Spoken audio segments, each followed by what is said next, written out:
Hello, bachcho. So let's read the question.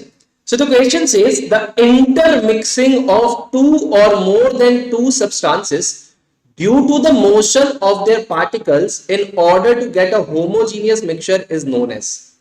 ये कह रहा है कि दो या दो से ज्यादा सब्सटेंसेस मिक्स करते हैं क्योंकि उनके मोशन है पार्टिकल्स में. मोशन मतलब यहां पर है कौन सी एनर्जी की बात कर रहा है, काइनेटिक एनर्जी उनके पास, इसीलिए वो क्या कर रहे हैं, एक दूसरे में मिक्स होने की कोशिश कर रहे हैं.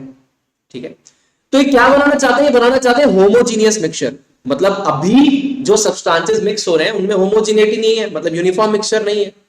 तो कोई भी चीज क्यों मिक्स हो रही है, जैसे मान लीजिए यहां पर किसी चीज की हायर कॉन्सेंट्रेशन है, मतलब यहां पर नंबर ऑफ पार्टिकल्स किसी भी चीज के हायर है और इनके पास काइनेटिक एनर्जी है. हायर कॉन्सेंट्रेशन मतलब जहां पर किसी भी चीज के नंबर ऑफ पार्टिकल्स जो हो वो ज्यादा हो, और मान लेते हैं कि एक रीजन है जहां पर नंबर ऑफ पार्टिकल जो है वो क्या है, कम है.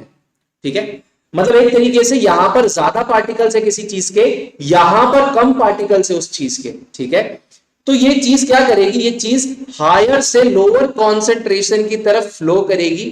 और ये फ्लो क्यों करेगी, और तब तक करेगी जब तक कि ये होमोजीनियस मिक्सचर ना बना दे. होमोजीनियस मिक्सचर मतलब कि भाई इधर भी और इधर भी दोनों तरफ बराबर कॉन्सेंट्रेशन हो किसी भी चीज की.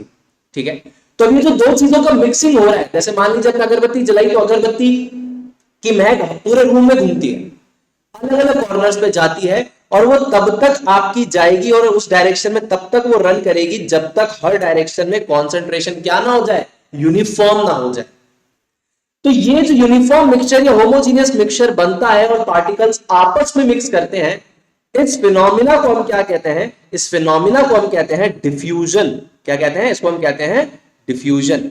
सो इस क्वेश्चन का करेक्ट आंसर हो जाएगा बी. आई होप आपको क्वेश्चन समझ में आ गया है.